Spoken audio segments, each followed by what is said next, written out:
Samantala, ipinatatawag ng Land Transportation Office si Yana Motovlog upang pagpaliwanagin kung bakit hindi dapat suspendihin o bawiin ang kanyang lisensya matapos masangkot sa isang viral road rage incident sa Zambales.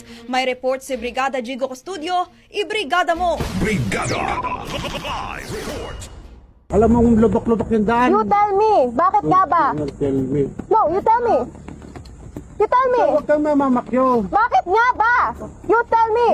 Mainit ang naging sagutan sa pagitan ng motovlogger na ito at ng isang driver ng pickup truck. Nangyari ang mainit na tagpo matapos magkagirian ang dalawa sa daan sa Zambales. Makikita rin sa video na nag-middle finger pa ang motovlogger nang umovertake sa pickup. Bakit nga ba? Ha? Bakit nga ba? Bakit nga ba? Bakit nga ba?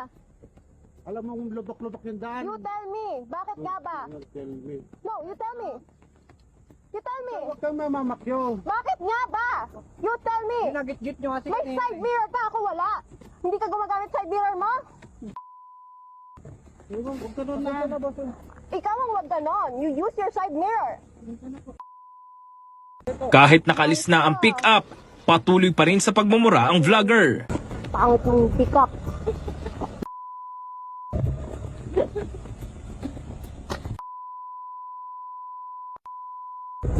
Ang video agad nag-viral sa social media at umani ng batikos at ng reaksyon mula sa mga netizens. Ngayong araw, naglabas na ng show cause order ang Land Transportation Office laban kay Aliana Marie Aguinaldo o mas kilala bilang Yana Motovlog. Pinagpapaliwanag siya kung bakit hindi dapat suspendihin o bawiin ng kanyang lisensya. Ayon kay LTO Chief Assistant Secretary Attorney Vigor Mendoza, si Yana ay maituturing na improper person to operate a motor vehicle dahil sa kanyang kilos at pambabastos sa kapwa motorista. Dagdag pa ni Mendoza, bilang isang vlogger, dapat daw iginamit niya ang kanyang impluensya para itaguyod ang responsableng pagmamaneho.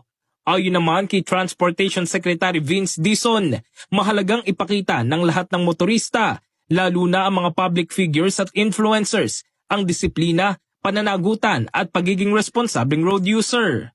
Samantala, humingi na ng paumanhin sa publiko si Yana matapos siyang batikusin online. I would like to take this opportunity to say sorry to Kuya Jimmy for what I've caused.